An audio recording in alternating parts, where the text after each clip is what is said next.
Honorable Speaker, sir, I rise to take part on this resolution. It is very difficult to say at the start whether I support or I don't support the resolution. But at the end of my speech, it will be very clear. The resolution brought by Honorable Leader of Opposition, as already stated,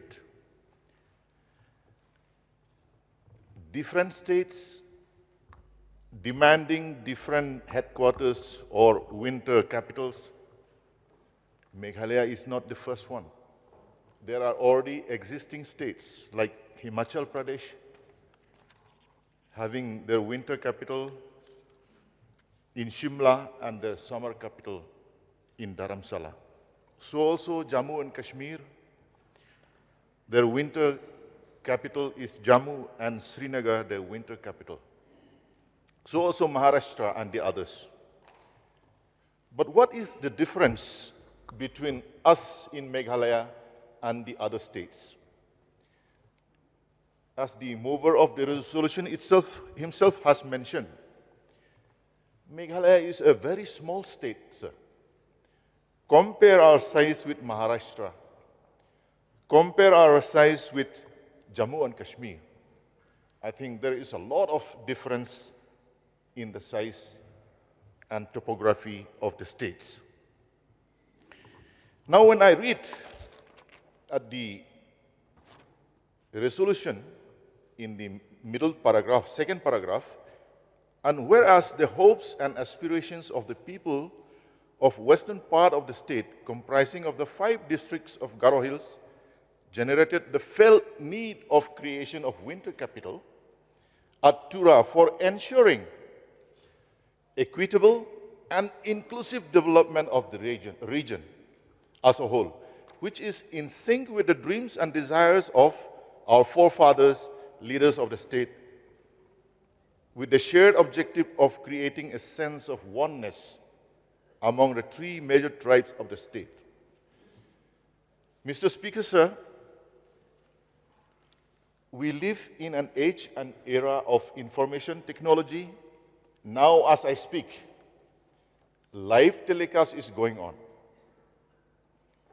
The demand for separate capital in winter in a different location, in summer in a different location, that feeling of not receiving equitable development, I think all these are all misconceptions. The battle in the towns and villages is the battle of narratives. I think it will not be wrong for me to mention here that if you ask people in Khasi and Jaintia Hills, they will say all the development has been taken to Garo Hills. And if you go to Garo Hills, the same thing will be happening. All development has been taken to Khasi and Jaintia Hills. So, what is our role? I think it is incumbent on each and every member of this House that we should clarify this to our general population. Yesterday in the budget speech, the Honorable Chief Minister has declared a new Chief Minister scholarship scheme. Will it be inclusive for all the tribes? Absolutely, yes. That scholarship will be for every student of the state of Meghalaya, irrespective of the tribes. Is development being equitable so far? In an age where we have an act called the RTI Act, the allegations that a particular region of the state is not receiving enough funds or developments while the others are receiving, that is absolutely wrong. Anyone who has an iota of doubt that his region has been denied development can always file RTI to get the information that they want. So, sir, looking at the conditions that our state is in, I do not say that we are in a very bad shape. But should we follow the other states that have a lot of big gross state domestic product in the state? We are a poor state. If you check or Google what is the rank of Meghalaya in terms of poverty index, I think we are, if not at the bottom, we are third or fourth bottom. If we check about our status in terms of education, that also we are at the bottom. Now, when we talk about the winter capital in Tura, I am not against it. But if we have to do that, there will be a lot of infrastructure investment that will have to be done. The question that each one of us will have to ask is, will we utilize that fund to create more infrastructure just because our people want it, or will we decide to use the funds properly? The same funds that we plan to spend for a winter capital can be used for improving education, improve the infrastructure of our different government schools. We can improve our health, and so on and so forth. So at the present juncture, Mr. Speaker, sir, I feel, okay, having a committee to study this, there's no harm in it. But then giving a timeline or supporting that it has to be done at this juncture, I feel it is keeping the priorities at the wrong direction. From my point of view, I feel that this narrative that development is not equally distributed, that has to be cleared among the minds of our people.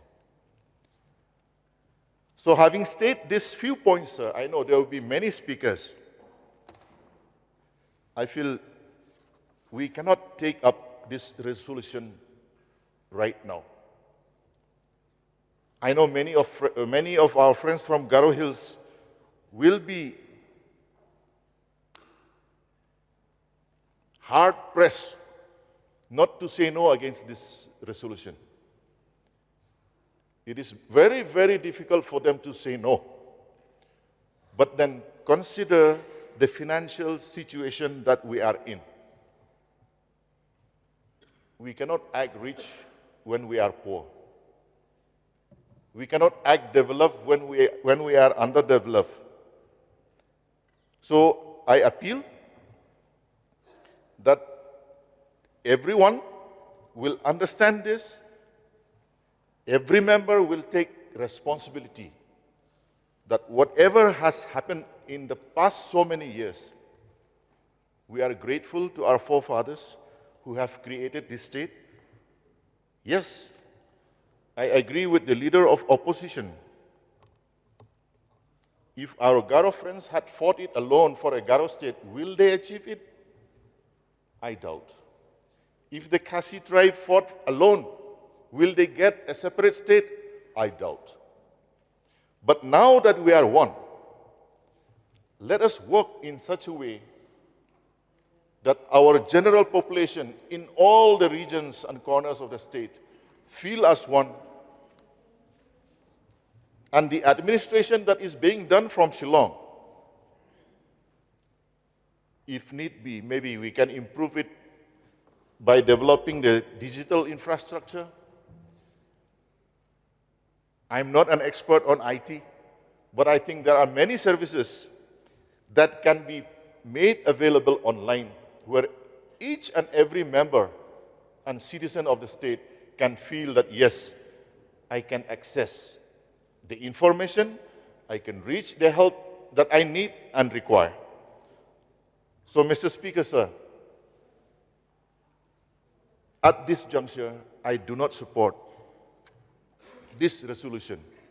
Let us work together to bring friendship, unity among our different tribes within the state, that yes, our wealth is being equally distributed, our opportunities for jobs and all the other aspects in economic activities is being equally done for all corners of the state. Thank you, Mr. Speaker, sir.